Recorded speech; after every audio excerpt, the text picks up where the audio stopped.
A mother had to sift flour and told her little girl to go to her grandmother's and borrow the sifter. The child packed a snack, ring-shaped cakes and bread with oil, and set out. She came to the Jordan River. "Jordan River, will you let me pass?" "Yes, if you give me your ring-shaped cakes." The Jordan River had a weakness for ring-shaped cakes, which he enjoyed twirling in his whirlpools. The child tossed the ring-shaped cakes into the river, and the river lowered its waters and let her through. The little girl came to the rake gate. "Rake gate, will you let me pass?" "Yes, if you give me your bread with oil." The rake gate had a weakness for bread with oil, since her hinges were rusty, and bread with oil oiled them for her. The little girl gave the gate her bread with oil, and the gate opened and let her through. She reached her grandmother's house, but the door was shut tight. "Grandmother, grandmother, come let me in." "I'm in bed sick, come through the window." "I can't make it."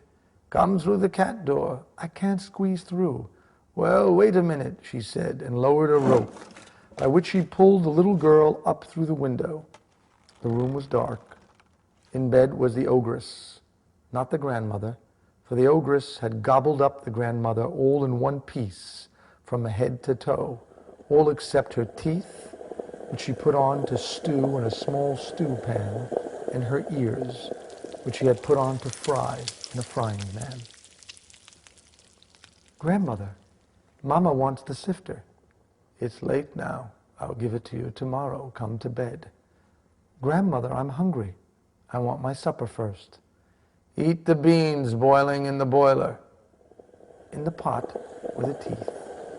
The child stirred them and said, "Grandmother, they're too hard."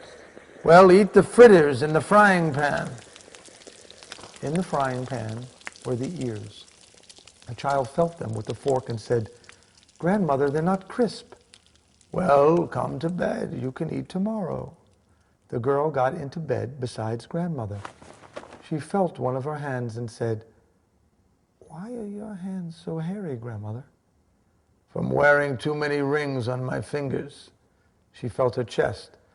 "Why is your chest so hairy, grandmother?"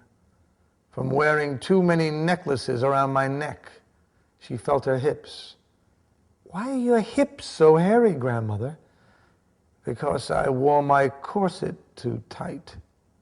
She felt her tail and reasoned that, hairy or not, grandmother had never had a tail. That had to be the ogress and nobody else. So she said, "Grandmother, I can't go to sleep unless I first go and take care of a little business." Grandmother replied, "Go do it in the barn below. I'll let you down through the trap door and then draw you back up." She tied a rope around her and lowered her into the barn. The minute the little girl was down, she untied the rope and in her place attached a nanny goat. "Are you through?" asked grandmother. "Just a minute." She finished tying the rope around the nanny goat. "There, I've finished. Pull me back up." The ogress pulled and pulled, and the little girl began yelling, "Hairy ogress, hairy ogress!" She threw open the barn and fled. The ogress kept pulling, and up came the nanny goat. She jumped out of bed and ran after the little girl. When the child reached the rake gate, the ogress yelled from a distance, "Rake gate, don't let her pass!" But the rake gate replied, "Of course I'll let her pass. She gave me her bread with oil." When the child reached the Jordan River, the ogress shouted, "Jordan River, don't let her pass!" But the Jordan River answered, "Of course I'll let her pass. She gave me her ring-shaped cakes." When the ogress tried to get through, the Jordan River did not lower his waters, and the ogress was swept away in the current. From the bank, the little girl made faces at her.